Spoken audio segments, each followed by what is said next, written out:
Hey, welcome back. This is Tynetta from Sting Nail Co. And today I'm going to show you guys how I did this easy chrome design.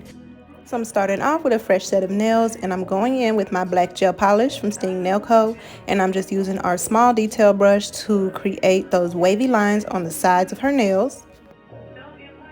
So we have gel polish and gel paint. The difference between the two, the gel polish is for larger areas. It's also for covering the entire nail, whereas the gel paint is for detailed designs and outlines on designs. Right now I'm using our gel polish in super black, and this is now available on our website. We just launched it this week. I'm so excited to start expanding our gel polish collection.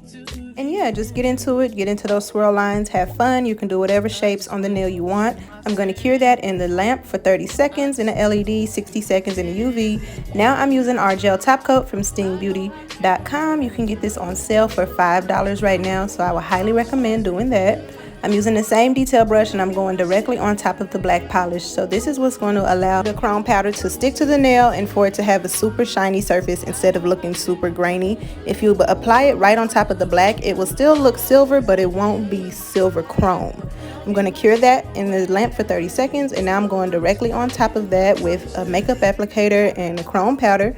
And as you can see, like I said, it's going to give you that nice chrome silver look, super shiny and reflective.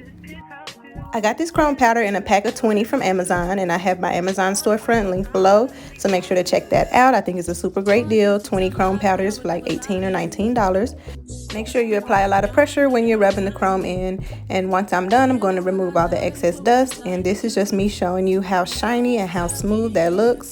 No lumps or bumps or no texture or anything. I really like these chrome powders.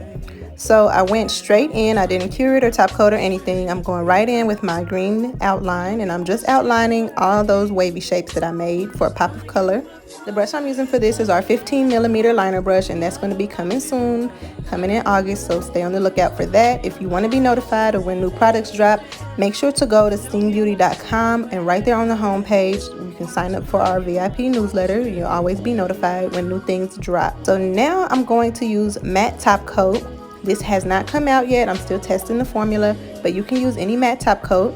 And I'm using my detail brush to go around the squiggly line, and then you can just use the brush to fill in the rest. I'm going to cure the matte top coat, and now I'm going directly on top of the chrome portion only with my shiny gel top coat, and this is going to keep that chrome nice and shiny. This is also going to seal that chrome powder in. And I almost forgot to mention, the acrylic that we use for the full set is Nude Cover Powder from stingbeauty.com. So this is the finished product. I really love how these came out. I love how that pop of color really brought the design to life. If you enjoyed this video and this tutorial, make sure to like, comment, and subscribe. And I will see you guys on the next one.